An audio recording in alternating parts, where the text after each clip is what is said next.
Lord, samahan mo po ako.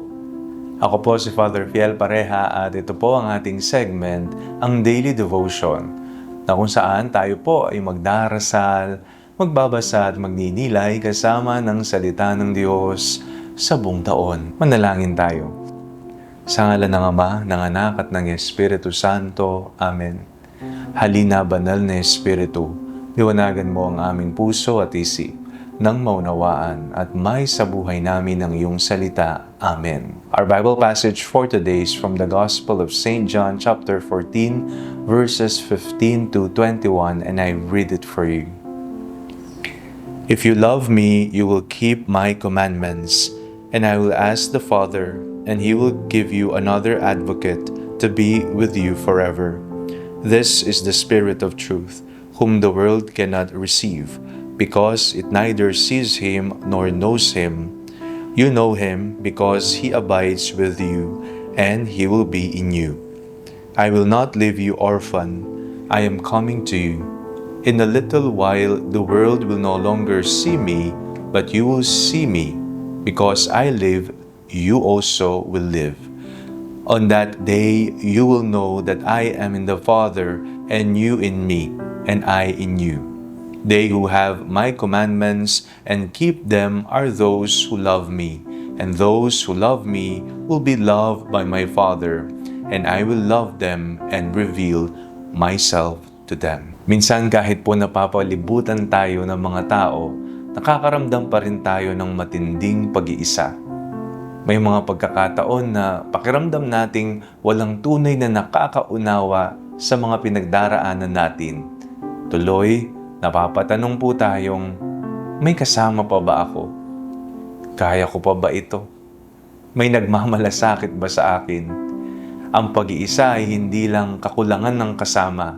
Ito rin ay pakiramdam ng pangamba, kawalan ng direksyon at takot sa hinaharap. Sa panahon ngayon, maraming tao ang tila mas konektado dahil sa teknolohiya, pero mas marami rin ang nakakaramdam ng lungkot at pagiging mag-isa. May mga sugat na hindi nakikita, may mga problemang hindi nasasabi, at mga luha na tahimik lang na pumapatak. Sinabi ni Jesus, "Hindi ko kayo iiwang mga ulila, ako'y darating sa inyo." Napakalalim po ng salitang ito sapagkat hindi sinabi ni Jesus na mawawala ang problema o magiging madali ang lahat. Ngunit malinaw ang kanyang pangakong hindi tayo mag-iisa. Alam ni Jesus na darating ang panahon ng takot, pagdududa at panghihina ng loob ng kanyang mga alagad.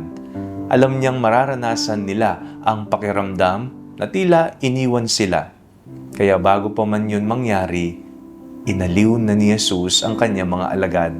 Ipinangako niya ang Espiritu Santo, ang gabay, lakas at presensya ng Diyos na mananatili sa atin.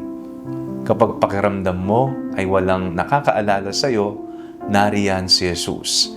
Kapag pagod ka ng lumaban, nariyan si Jesus. Kapag hindi mo na alam ang susunod na hakbang, nariyan si Jesus.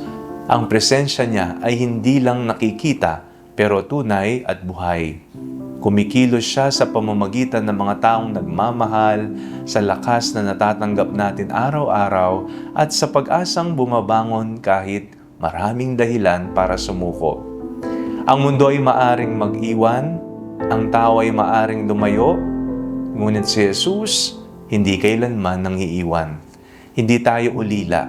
Tayo ay mga anak ng Diyos na laging may kasama, laging may gabay, at laging minamahal.